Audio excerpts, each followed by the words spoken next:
நெஞ்சில் குடியிருக்கும் காரைக்குடி மக்கள் இல்ல புரியல. காரைக்குடி மக்களுக்கும் இந்த நேரத்தில் உங்களுக்கு நான் வணக்கத்தை சொல்லிக்கிறேன். ஏன்னா அன்னைக்கு வந்து பேச முடியாம போச்சு. மாட்டிக்க நல்லா இருக்கும், உனக்கு சூட்டா இருக்கும். வேற பால் வாங்கணும் மூக்குல மாட்டுறதுக்கு, அது மட்டும் வாங்கிட்டு வரேன்.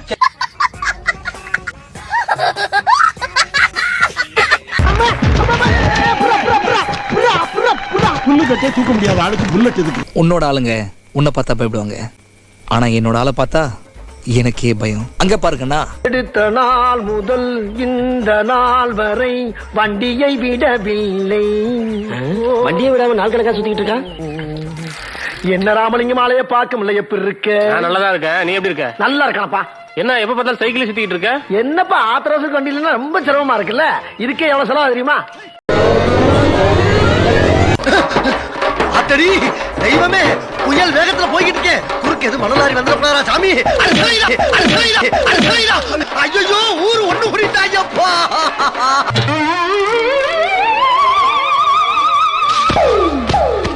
யாரு ஓம் சக்தி பராசக்தி தாவேகா ஒரு தூய சக்தியா? அப்படி சொல்லக்கூடாது. ஜெய் காளி ஓம் காளி விஜய் ஒரு ஓடு காளி அப்படின்னு சொல்லலாம்.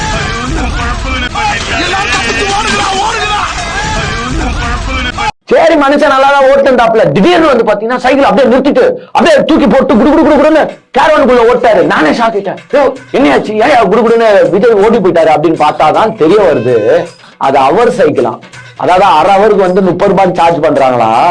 டைம் முடிஞ்ச உடனே ஐயோ இன்னொரு 30 ரூபாய் எக்ஸ்ட்ரா கேட்டு போறான்டான்ட்டு குடுகுடுன்னு சைக்கிளை விட்டுட்டு ஓடி போட்டாப்ல. Follow me.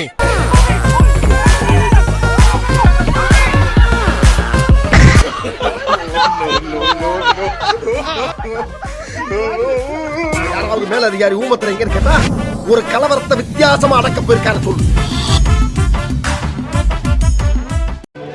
வரவங்களே வந்து இருந்தா எப்படி? புதுசா யாருன்னா ஒருத்தர் அவர் என்ன செய்வோம் பார்ப்போம். அவ்வளவுதான்.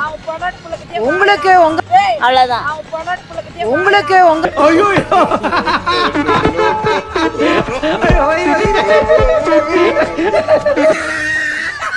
எங்களுக்கு திங்கக்கிழமை செமஸ்டர் எக்ஸாம் இருக்கு. அந்த செமஸ்டர் எக்ஸாமோட நாங்களாம் வந்திருக்கோம். அப்ப இதுல இருந்து தெரிஞ்சுக்கோனால எவ்வளவு பெரிய டிக் ரசிகர்.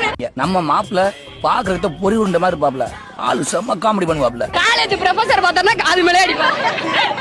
ரொம்ப ஆட்டம் போடுற நீ, பிரச்சனை வரக்கூடாதுன்னு பாக்குறேன். என்னைக்காவது ஒரு நாள் வசமா மாட்டுடா நீ. அன்னைக்கு வச்சுக்கிறேன் உன்னை. அவ்வளவு பிடிக்குமா? டிவிக்கே தான் உயிர். சொல்ல முடியாத அளவுக்கு டிவிக்கே தான் ப்ரோ. இத பார்த்தானே எங்க அப்பா விளக்க பார்த்தா அடிப்பாரு ப்ரோ. அவ எங்க வீட்டு குட்டி இளவரசி. ஐ மீன் டாட்ஸ் லிட்டில் பிரின்சஸ். ஏடா சங்கு சக்கரம் விடுற அளவுக்கு அவ்வளவு பெரிய மண்டை வச்சிருக்கிறியா? அதுல கொஞ்சமாவது அறிவு வேணா? செல்லம் கொடுத்த பொண்ணுக்கு எடுத்துட்டு டாட் லிட்டில் பிரின்சஸா? ஆனா அறுத்துட்டு திரியிற ஒரு பொண்ணுக்கு பின்னாடி உன்ன மாதிரி ஒரு அப்பா இருக்கிறான்னு இப்பதான் புரியுது. இளைஞர்கள் வாக்கு யாருக்கு பிரச்சனையை கொடுக்கும்? திமுக அக்கா, அதிமுக அக்கா? ரொம்ப சிம்பிளா, திமுகவில் பின்னாடி இருக்கக்கூடிய இளைஞர்கள் கூட்டம்ங்கிறது பக்குவப்பட்ட, படித்த, பண்புள்ள, அறிவார்ந்த கூட்டம். அந்த கூட்டத்தின் வாக்குகளை ஒரு நாளும் ஒருபோதும் விஜயால் அறுவடை செய்ய முடியாது.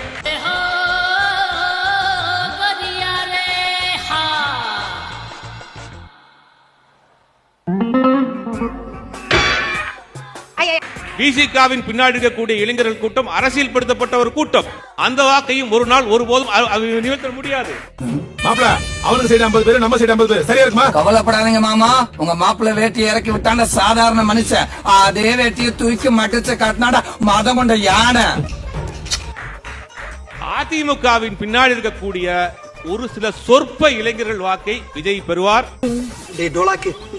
நம்மள மாதிரி கலைஞர்கள்லாம் செத்தா கவர்மெண்ட்ல 10 லட்சம் ரூபாய் தரதா சொல்லிருக்காங்கடா. அதனால நாங்க 2 பேருமா சேர்ந்து உன்னை கொன்னுறோம். 10 லட்சம் ரூபாய் கிடைக்கும்டா. இந்த தேர்தலோடு விஜயின் அரசியல் முடிவரை எழுதப்படும். இதுதான் நடக்கும். சோலி முடிச்சு. திருட்டு பயலே சேதி கேளடா. ஒரு மனிதனும் ஒவ்வொரு வகையில் திருடந்தானடா. உள்ளே திருடந்தானடா. திருட்டு பயலே சேதி கேளடா. ஒரு மனிதனும் ஒவ்வொரு வகையில் திருடந்தானடா. உள்ளே திருடந்தானடா. அப்போ முதல் சீன்ல இப்படி கையை காட்டினா இங்க டிவிக்கேன்னு பச்சை குத்தி இருக்கு கையில 2 யானை போட்டு டிவிக்கே. எவ்வளவு தற்கொலை பைய அப்படின்னு எடுத்துக்காட்டுங்கன்னா விஜய் இந்த படத்துல டிவிக்கு ரெட்டை யானை போட்டு பச்சை குத்துறான், ரசிகன் பூரா பச்சை குத்துவானுங்களே தெரியும்ல. அவர் ரசிகனை பூராத்தையும் பச்சை குத்துவதற்கு மறைமுகமாக தூண்டுவது டிவிக்கு எல்லாம் பச்சை குத்து, என்ன மாதிரி நீ பச்சை குத்தி அவர் ஸ்டிக்கர் அடிச்சுட்டு இவனை நிரந்தரமா பச்சை குத்த வைப்பதற்கு இங்க இளைஞர்கள் பூரா பச்சை குத்த வைப்பதற்கு இது ஒரு சீனை வச்சு டிவிக்கு ப்ரொமோஷன். படத்துல பேர் வந்து தளபதி வெற்றி கொண்டார், ஆனா எல்லாரும் சொல்றாங்க டிவிக்கு கொடுறாங்க. டிவிக்கு என்ன தமிழர் வெற்றி கழகம் டெம்பரவரி டேட்டோ குத்தி இந்த லூசு குத்திங்கள போறது நல்லா டேட்டோ குத்த வச்ச பாரு. நீ கில்லி நானி இந்த லூசு குத்திங்க இருக்கிற வரைக்கும் உன்னை யாராலையும் எதுவும் பண்ண முடியாது. ஒண்ணு மட்டும் தெரிஞ்சுக்கங்க, நல்லா ஆடுறதுக்காக ஒருத்தர் கிட்ட ஆட்சியை கொடுக்கணும்னா பிரபுதேவா கிட்ட தான் கொடுக்கணும். நல்லா பாடுறாருன்னா ஆட்சியை கொடுக்கணும்னா ஐயா எஸ்பிபியை தான் போய் கூட்டிட்டு வரணும். நல்லா நடிக்கிறாருன்னா ஆட்சி கொடுக்கணும்னா ஐயா சிவாஜி கணேசன் தோண்டி எடுத்துட்டு வரணும். நல்லா நடிக்கிறாங்கன்றதுக்காக அவங்க கிட்ட போய் மருத்துவம் பாப்பீங்களா? நினைக்கவே ரொம்ப கேவலமா இருக்கு சார். நல்லா நடிப்பாராம்பா அவரு, டாக்டரா நடிச்சிருக்காராவா ஊசி போட்டு வந்துருவோம். போலீஸா நடிச்சிருக்காராவா அவர்கிட்ட கம்ப்ளைண்ட் கொடுத்துட்டு வந்துருவோம். வக்கீலா நடிச்சிருக்காரா வா அவர்கிட்ட போய் டைவர்ஸ் கேஸ கொடுத்துட்டு வருவோம்னு போவோமா? இதெல்லாம் நடக்காது தம்பி, நடக்காது கண்ணு. அதனாலே நீ உன்னை திருத்திக் கொள். இனி ஏமாற்றும் வேலை நடக்காது, காக்கா பிடிக்கிற வேலை நடக்காது. நல்லா நடிக்கிறாருன்னா விசில் அடிச்சு கை தட்டி அவ்வளவுதான், உனக்கு அவ்வளவுதான்.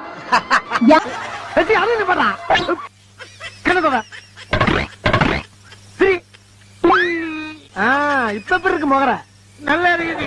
ஏன்னா சின்ன பிள்ளைத்தனமா இருக்குடா. இஸ்லாமியர்களை தீவிரவாதிகள் இந்த படமே ஆபீஷியல் இது ஜனனா இதுல இன்னுமே கட்ஸ் இருக்கலாமே உங்களுக்கு தெரியாது. நீங்க ஒரு காட்சியை வைத்து தான் பேசுவோம். இதுக்கு முன்னாடி துப்பாக்கி படத்துல இந்த மாதிரி நடந்திருக்கு, பீச் படத்துல நடந்திருக்கு. அப்ப விஜய் தொடர்ந்து இந்த வேலையை பேச விடுங்க முதல்ல. என்ன பண்றது இது? ஓகே மரியாதை கேட்டுக்கோ தெரிஞ்சுக்கோ. உனக்கு விட்ட வாரா பேசிட்டு போயிட்டு இருக்க. ஓகே நான் பேசுறேன்.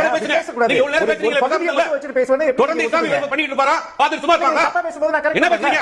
ஏய் நீங்க எல்லாம் பைத்தியமாடா, நீங்க மெண்டலா? சத்தியம் பண்ணுங்க, சத்தியம் பண்ணு. நீ மெண்டலா? நீனு என்ன பேசுறீங்க? நீங்க எப்படி ஒரு சின்ன பிட்ட மட்டும் வச்சு பேச முடியும்? பேசி முடிச்ச பிறகு பேசுங்க. இதான் உங்க நாகரிகமா? நீங்க பேசணுமா இல்லையா? நீங்க நான் கேக்குறதுக்கு பதில் சொல்லுங்க. பதில் சொன்ன பிறகு பேசுங்க. ஒரு சின்ன போர்ஷன் பதில் பேச முடியும். இஸ்லாமிய வெறுப்பை விதைக்கக்கூடிய விஜய்க்கு வக்கால் பாயிண்ட் பேசுறீங்க. நீ கேட்ட ஒவ்வொரு கேள்வி என்ன செருப்பால அடிச்ச மாதிரி இருக்குடா. மாதிரி இல்ல, உண்மையிலே செருப்பால தான் அடிச்சது. பாப்புலாரிட்டிக்கும் கவர்னன்ஸுக்கும் சம்பந்தம் கிடையாது.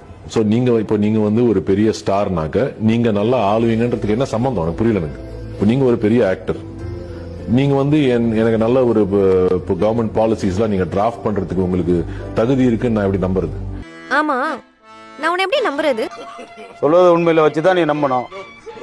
தெருவுல போய் நம்ம முடியல, வடபள்ளி பஸ் ஸ்டாண்ட்ல போய் நம்ப முடியும். எப்போ அவங்களே உங்க கூட வருவாங்க? யாரு கூட?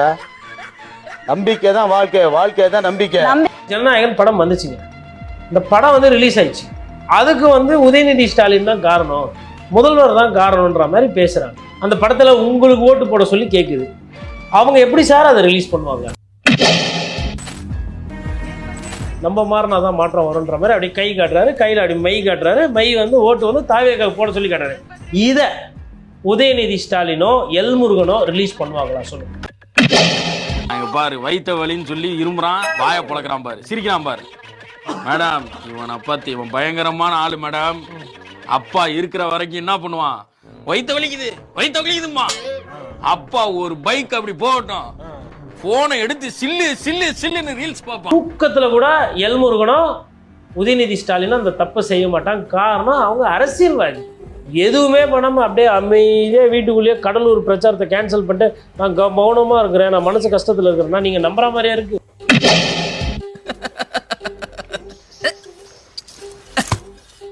ஏண்டா எதுக்கு இதெல்லாம்? அதுக்காக நாம என்ன செய்ய முடியும்? இந்த 33 வருஷமா ஒவ்வொரு வீட்டுக்குள்ளேயும் ஒவ்வொரு மனசுக்குள்ளேயும் போறதுக்கு நாம் பட்ட பாடு எனக்கு தானே தெரியும். சட்டத்தை யாரோ ஒருத்தர் திட்டுத்தனமா கையில எடுத்திருக்காங்களா? படம் வந்து வரல, நின்று போயிருக்கிறத திருட்டுத்தனமா வெளியிட்டு இருக்கிறாங்களா? அப்ப அந்த திருடன் யாரு? ஆண்டவரே என்ன ஒரு குட் நியூஸ். என்னடா ஒரு நிமிஷம், என்னடா ஒண்ணும் சொல்லாம போத்துற? இது உங்களுடைய 100வது திருட்டு. அப்படியா? கவுண்டிங்ல கன்மா இருக்குங்க. நீங்க வேணா பாருங்க, இவரு கடைசி படம்ன்றாரு. இல்ல, இதுக்கப்புறம் ஒரு படம் நடிப்பார்.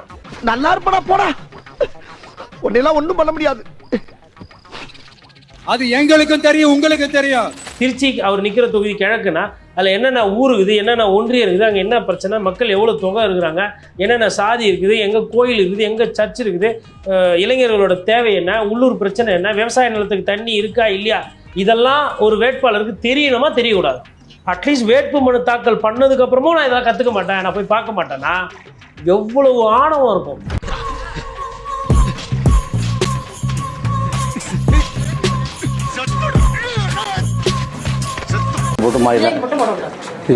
விஜய்க்கு மட்டும் போடவே கூடாது, போடவே கூடாது.